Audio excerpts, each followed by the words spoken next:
Dans la rubrique L'autre info, nous nous intéressons aujourd'hui aux nombreux mariages célébrés à chaque mois de décembre. Il y a bien un calcul pour les salariés qui prennent cette option. Ils y gagnent avec l'impôt sur le salaire. Un dossier d'Aminata Ndiaye-Sarr. Alou, âgé de 28 ans, s'est marié à la fin de l'année 2017, plus précisément le 31 décembre.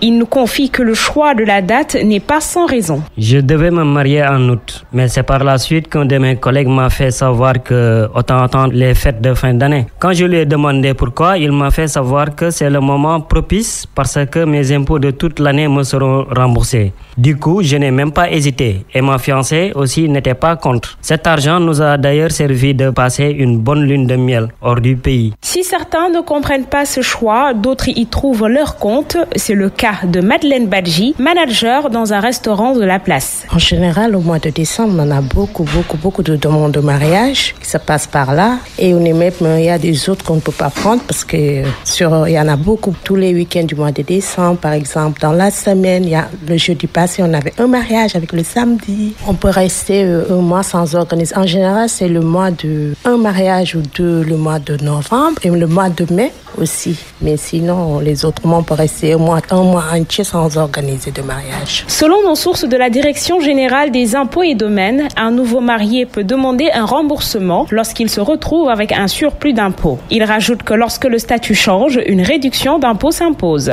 Le calcul de l'impôt sur le revenu tient compte de la situation de famille. En effet, le fait d'être marié ou d'avoir des enfants à charge permet aux contribuables de bénéficier d'une réduction d'impôt. Toutefois, le mécanisme de la revenu à la source fait que chaque salarié fait une sorte d'avance mensuelle sur l'impôt annuel dû. De ce fait, lorsque l'impôt définitif est calculé à la fin de l'année, il peut arriver que le salarié se retrouve avec un trop perçu d'impôt et dans ce cas, il peut demander un remboursement. Étant une union conjugale, rituelle et contractuelle, il n'y a pas de moment propice pour célébrer le mariage. Pour certains, la date du mariage est une question de choix qui n'a rien à voir avec un profit financier. En conséquence, le fait de changer de statut permet de réduire la charge fiscale. Ce même constat d'affluence est noté au niveau des différentes mairies.